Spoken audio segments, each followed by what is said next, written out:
Nous sommes rassemblés où que tu sois, liés par la croix de notre Seigneur Jésus-Christ, au nom du Père et du Fils et du Saint-Esprit. Amen. Au nom du Père et du Fils et du Saint-Esprit. Amen. Le Seigneur nous rejoint dans ce temps de prions la parole de Dieu. Et avant toute chose, inclinons-nous et demandons pardon au Seigneur. Pardon pour toutes les fois où nous avons péché. Pardon pour toutes les fois où nous avons blessé le cœur de notre Seigneur. Pour toutes les fois où nous avons contristé le Saint-Esprit. Adressons cette prière. Mon Dieu, j'ai un très grand regret de vous avoir offensé parce que vous êtes infiniment bon, infiniment aimable et que le péché vous déplaît. Je prends la ferme résolution, avec le secours de votre sainte grâce, de ne plus vous offenser et de faire pénitence. Amen. Ce soir, le Seigneur nous parle à travers l'évangile de Saint Jean, au chapitre 9, au verset 3. Je proclame la parole de Dieu. Jésus répondit, « Ni lui, ni ses parents n'ont péché, mais c'était pour que les œuvres de Dieu se manifestent en lui. Ni lui, ni ses parents n'ont péché, mais c'était pour que les œuvres de Dieu se manifestent en lui. Mais c'était pour que les œuvres de Dieu se manifestent en lui. » Parole du Seigneur. Aujourd'hui, le Seigneur Jésus rencontre un aveugle de naissance. Et ses disciples demandent à Jésus, « Rabbi, est-ce que cet homme-là a péché ou ce sont ses parents pour qu'il naisse aveugle, pour qu'il soit dans cette situation difficile ?» Et le Seigneur a répondu ce que nous avons lu dans le verset 3, que ce n'était pas parce qu'il a péché, mais c'était pour que les œuvres de Dieu se manifestent en lui. Nous traversons tous parfois des situations difficiles dans notre vie. Nous avons souvent des maladies qui perdurent pendant des années. Oui, des maladies que parfois les hommes ont qualifiées d'incurables. Tu es peut-être né avec une maladie. Depuis des années, tu souffres peut-être d'une maladie. Tu es peut-être victime d'une infirmité, victime d'un accident. Tu as peut-être des problèmes de vue. Tu souffres peut-être de cancer, de maladies incurables, de paralysie. Quelles que soient les situations que tu traverses, quelle que soit la maladie auquel tu fais face aujourd'hui, la maladie du corps, la maladie de l'âme, la maladie de l'esprit, la maladie du cœur, j'aimerais te dire ce soir, bonne nouvelle pour toi.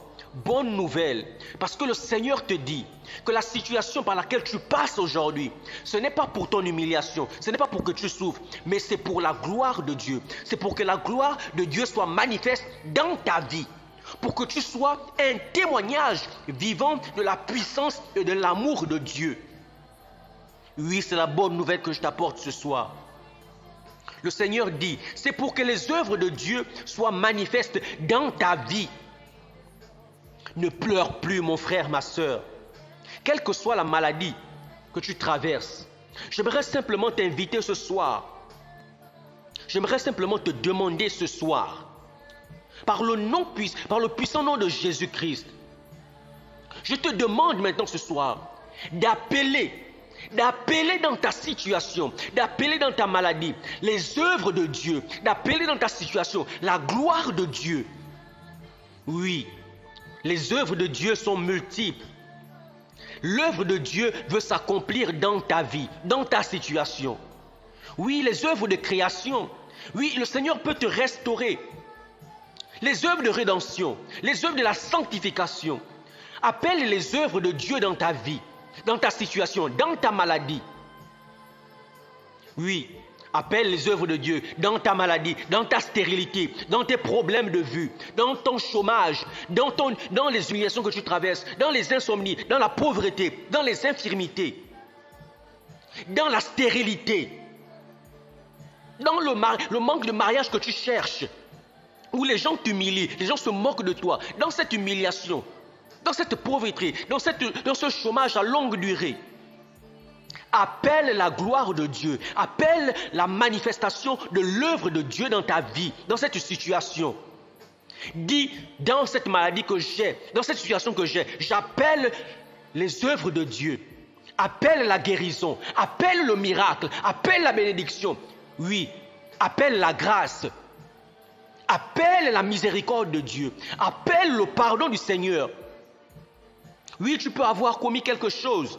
Et appelle le pardon du Seigneur. Appelle, oui, la résurrection. Tout comme Lazare, le Seigneur ressuscite ta vie, que les autres ont peut-être qualifié d'une vie morte. Appelle les œuvres de Dieu dans ta vie. Le Seigneur te dit que ce n'est pas pour ton humiliation. Ce que tu traverses aujourd'hui, ce n'est pas pour ton humiliation, ce n'est pas pour ta souffrance, mais c'est pour la gloire de Dieu. C'est pour que la gloire de Dieu soit manifeste. Oh Jésus, Seigneur mon Dieu, je te dis merci. Merci pour tes œuvres dans nos situations. Les situations que nous traversons aujourd'hui, nous ne voulons plus nous lamenter parce que tu as dit que c'est pour ta gloire. Et maintenant que ta gloire soit manifeste dans la vie de chacun d'entre nous, dans nos situations, dans nos difficultés, dans nos humiliations, dans notre chômage, dans nos échecs à répétition. Que ta gloire soit manifeste maintenant. Que ta gloire soit manifeste maintenant. Que la gloire de Dieu soit manifeste dans ta vie. Et les gens diront, comme ils ont posé la question à cet aveugle, alors comment tes yeux se sont ouverts? Alors comment ta situation a fait pour changer? Oui, tu répondras comme cet aveugle. L'homme